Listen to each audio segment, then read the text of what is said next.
அடிமைத்தனமாக இவங்க மேல் இவங்க கீழ் அப்படிங்கிற ஒரு பாகுபாடு தெரிவிக்கப்படலை, எதுவுமே இல்லை. அரசாங்கம் கிளியராக நடந்த கவர்மெண்ட் இஸ் வெரி கிளியர்.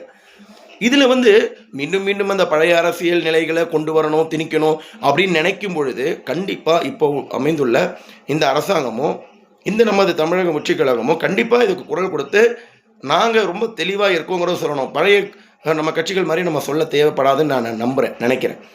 இல்லை, நாங்கள் ஜாதியின் அடிப்படை போல இதன் அடிப்படையில் போடவில்லை என்பது உண்மையாக இருந்தாலும் கூட அதை ஏற்க மறுத்துவிட்டு வேண்டுமென்றே அரசியல் செய்பவர்களுக்கு அவனை நம்ம சட்டை பண்ண வேணாம், வி டோன்ட் கேர் அப்படிங்கிற பாலிசியில் தான் போகணும். அது ஏன் பிராமணர்கள் வரக்கூடாது? இந்த சமுதாயம் அனைத்து தரப்பிலும் கட்டமைக்கப்பட்டிருக்கு. இப்போ ஒரு முஸ்லீமில் வந்து இதே தமிழக வெற்றி கழகத்தில் ஒரு சட்டமன்ற உறுப்பினராக வந்து பதவி ஏற்கிறார். ஏற்கும் பொழுது அவர்களுடைய ப்ரேயர்ஸை பண்ணிட்டு போய் பதவி ஏற்கிறார். அதை வந்து இன்னைக்கு ஒரு சோசியல் மீடியாவில் ஒரு விஷயமா வந்து எதிர்கட்சி தலைவரில் எதிரில் உள்ளவங்க யாரும் வந்து அதே திராவிட கட்சிகள் அதை பதிவிடலை. ஆனால் ஒரு பிராமணர் வந்து அமைச்சராக பதவி ஏற்கிறார், அதை பதிவிட்டு நிறைய பதிவீடுகள் வருது. அது எதில்? அப்போ இதில் எங்கே சமூக நீதி இருக்கு?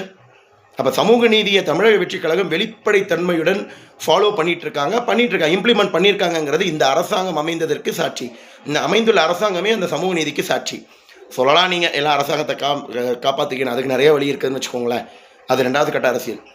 இங்கே சமூக நீதி நிலைப்பட்டுள்ள ஒரு அரசாங்கத்தில் இந்த இடத்துல இந்த இடத்த சார்ந்த ஒருத்தர் அமைச்சராக வரக்கூடாதுன்னு சொல்கிறதும், இன்னொரு இடத்துல ஒரு சட்டமன்ற உறுப்பினர் வந்து பதவி ஏற்கும் பொழுது அவருடைய ப்ரேயர்ஸை வந்து முன்ன வைக்கும் பொழுதும் இங்கே எதிர்ப்பு இல்லாத நிலையும் பார்க்கும்பொழுது இது ஒரு அரசியல் தானே. மீண்டும் அதே பழைய அரசியலை தானே இந்த எதிர்கட்சியில் உள்ள திராவிட ஒரு பர்டிகுலர் சில கட்சிகள் மட்டும் பண்ணிட்டு இருக்காங்க. ஸோ நான் என்ன சொல்ல வரேன், இவங்க பண்ண ப்ரேயர் தப்புன்னு சொல்ல, இவங்க பண்ண சரியில்லை. எல்லா பக்கத்திலும் சமநிலை தானே இருக்கணும். எதிர்கட்சியில் இருந்து குற்றம் சாட்டுபவர்கள் சமநிலையை தானே குறிப்பிட வேணும். அது எப்படி ஒரு மதம் சார்ந்த ஒரு நிலை இன்னொரு மதம் சார்ந்த இன்னொரு நிலை எடுப்பார்களே, ஆனால் அது கண்டிப்பாக மக்களால் ஏற்றுக்கொள்ளப்படாது. மக்கள் பார்க்குறாங்க, நல்லா புரிஞ்சுக்கோங்க. எல்லாரும் படிக்கிறாங்க, படித்தவங்களாம் இன்னைக்கு இளைஞர்கள் இருக்காங்கன்னா அவங்க ஜாதி மதம் அந்த மறுப்பு கொள்கை அப்படியே ஏற்றுக்கொள்ள வேண்டுங்கிற கட்டாயம் கிடையாது. அவங்க எந்த வழி வந்தார்களோ அந்த நினைவும் எந்த குடும்பத்திலிருந்து வந்தோம் எந்த சமூகத்திலிருந்து வந்தோங்கிற உணர்வு இருக்குமே தவிர வெறி இருக்காது. உணர்வுக்கும் வெறிக்கும் நிறைய வித்தியாசம் இருக்குது.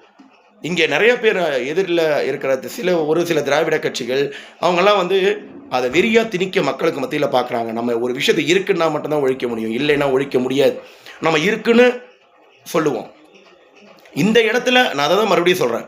ஒரு முஸ்லீம் ஒருத்தர் வந்து சட்டமன்ற உறுப்பினர் பதவி ஏற்கும் பொழுது எஸ் இதுதான் என்னுடைய முறை என்று சொல்லி கொண்டு அவர் பண்ணுகிறார்களவா, அது வந்து ஏற்றுக்கொள்ளப்படும் பட்சம் எதனாலன்னா நான் இப்படி இருப்பேங்கிற அந்த ஒரு கலாச்சாரத்தை ஆணித்தனமாக சொல்கிறார். அதை போல் நம்மளும் சொல்லுவோம், சொல்கிறதுல ஒன்றும் தவறில்லை.